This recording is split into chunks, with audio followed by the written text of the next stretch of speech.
ایک دفعہ کا ذکر ہے کہ ایک گاؤں میں ایک آدمی رہتا تھا۔ وہ اس گاؤں کا امیر آدمی تھا کیونکہ اس کے پاس ایک مرغی تھی۔ وہ مرغی تمام مرغیوں سے مختلف تھی۔ وہ روزانہ صبح کے وقت ایک سونے کا انڈا دیتی تھی۔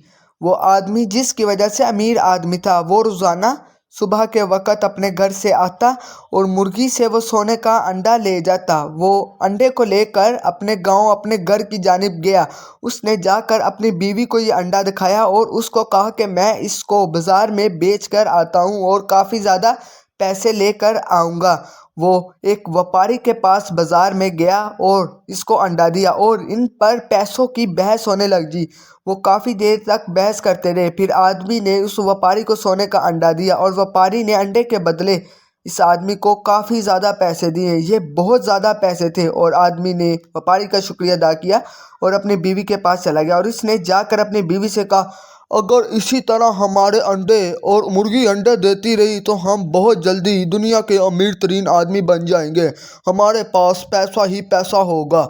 اور اس نے اس خوشی میں ڈانس کرنا شروع کر دیا۔ اس کی خوشی کی انتہا نہیں تھی۔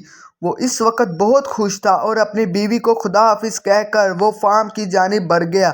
وہ دوبارہ سے مرغی کے پاس انڈا لینے جا ہی رہا تھا کہ اچانک اس نے مرغی کے پاس جا کر سوچنا شروع کیا کہ کیوں نہ میں ایک ہی رات میں دنیا کا امیر ترین آدمی بن جاؤں۔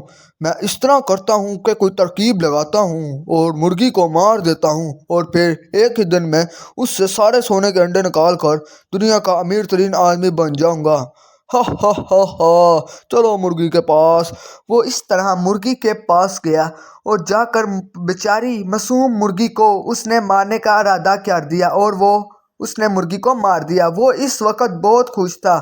اس نے ڈانس کرنا شروع کر دیا۔ اس کی خوشی کی انتہا نہیں تھی، لیکن وہ اس وقت بہت حیران ہوا کہ مرغی کے پیٹ میں کوئی بھی انڈا نہیں تھا۔ وہ بے ہوش ہو گیا اور وہ اس وقت اپنے آپ سے خفا ہو گیا تھا۔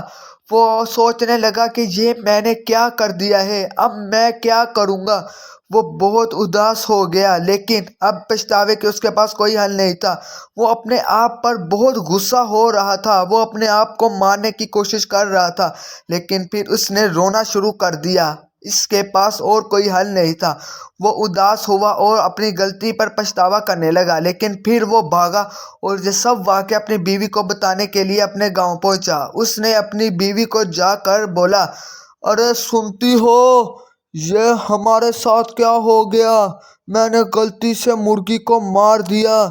اب مرغی سونے کے انڈے نہیں دے گی۔